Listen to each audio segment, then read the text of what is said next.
A documentary about three friends on an adventure and why it's important to travel the world while you're still young.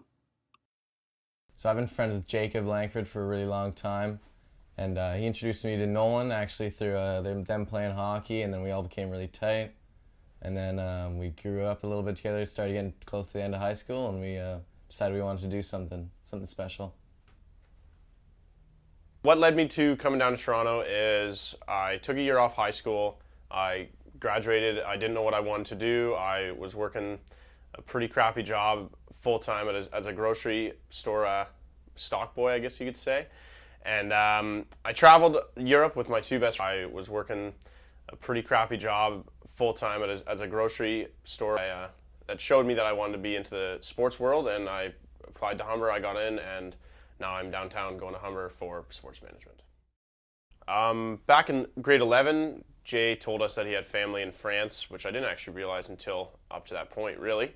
And he was always talking about how we could go and visit them, and it was a real possibility, a real reality for a long time.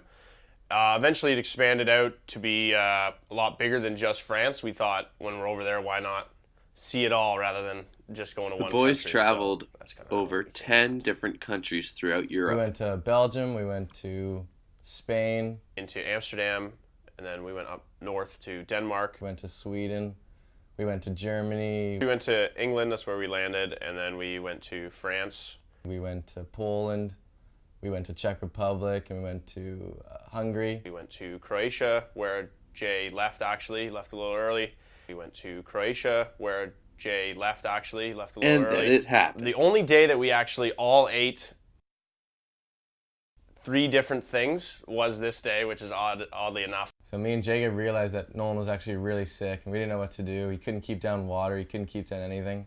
We had to get off the bus. Probably 3-4 hours in, I'm in the bathroom every second, and I'm puking and not really feeling that great. We had to go on a ferry, puking all over the ferry floor. I woke up in the hospital 4 or 5 hours later with them still waiting outside in the lobby with all the German people sitting around them and all these kids and stuff, and they were still sitting there waiting for me. And It was a mess.